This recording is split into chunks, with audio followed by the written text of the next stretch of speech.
மயில் ரூபத்துல முருகர் வந்து காட்சி கொடுத்து பாமன் சுவாமிகள் பக்கத்துல ஒரு குழந்தை ரூபத்துல முருகன் வந்து பக்கத்துல படுத்துட்டு இருக்காரு. நான் இங்க மயிலோடலாம் பார்த்திருக்கேன். 3 மயில்லாம் இருந்திருக்கு. எப்படி அருணகிரிநாதர் முருகருக்கு காட்சி கொடுத்தாரோ அந்த மாதிரி முருகருக்கு வந்து நேரடியா காட்சி கொடுத்த ஆட்கள்ல பாமன் சுவாமிகளும் ஒருத்தர். முடிஞ்சா ஏதாவது ஒரு பௌர்ணமிக்காவது வந்து இந்த கோயில தங்கி பாருங்க. லைஃப்ல நிறைய மிராக்கிள், நிறைய சேஞ்சஸ் நடக்கும். நான் பர்சனலா ஃபீல் பண்ணியிருக்கேன்.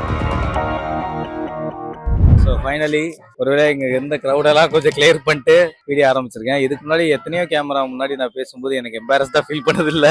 பட் இப்போ பேசும்போது ஒரு மாதிரி எம்பாரஸ்டாக இருக்குது. எல்லாரும் பார்க்குறாங்க வித்தியாசமா, என்ன இவன் யார், இவன் எதுக்கு பேசுகிறான் அப்படி. ஸோ தினேஷ் ஆன் டியூட்டின்னு சொல்லி நான் ஒரு சேனல் ஆரம்பிச்சிருக்கேன். அதோடைய முதல் வீடியோ பாமன் சுவாமி கோயிலில் இருந்து தான் போடணும்னு நினச்சேன். ஸோ இந்த வீடியோ எனக்கு வந்து ஸ்பெஷல். அதாவது ஃபர்ஸ்ட் வீடியோ நான் போடுறது வந்து இந்த கோயிலேருந்து ஆரம்பிக்கணும்னு நினச்சதை தாண்டி பாமன் சாமி கோயிலே எனக்கு ரொம்ப ஸ்பெஷலாக இருந்த காரணம் என்னன்னா, நான் வந்து ஒரு மோர் தேன் 4 டெக்கேட்ஸ் இந்த கோயிலுக்கு வந்துகிட்டு இருக்கேன். அதாவது என் ஃபேமிலியோட சேர்த்து நான் சொல்றேன், எனக்கு அவ்வளோ வயசாகல. மோர் தேன் 4 டெக்கேட்ஸ் எங்க ஃபேமிலியோட நாங்கள் வந்துகிட்டு இருக்க ஒரு கோயில் தான் பாமன் சாமி கோயில்.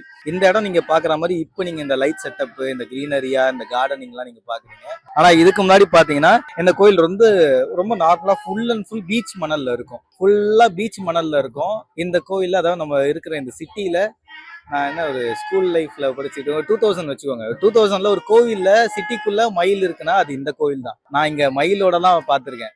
ஒன்னுத்துக்கு 2 மயில் இருக்கும், 3 மயில்லாம் இருந்திருக்கு. ஸோ இந்த கோயில்ல மயில் இருக்குன்றதுக்காகவே இந்த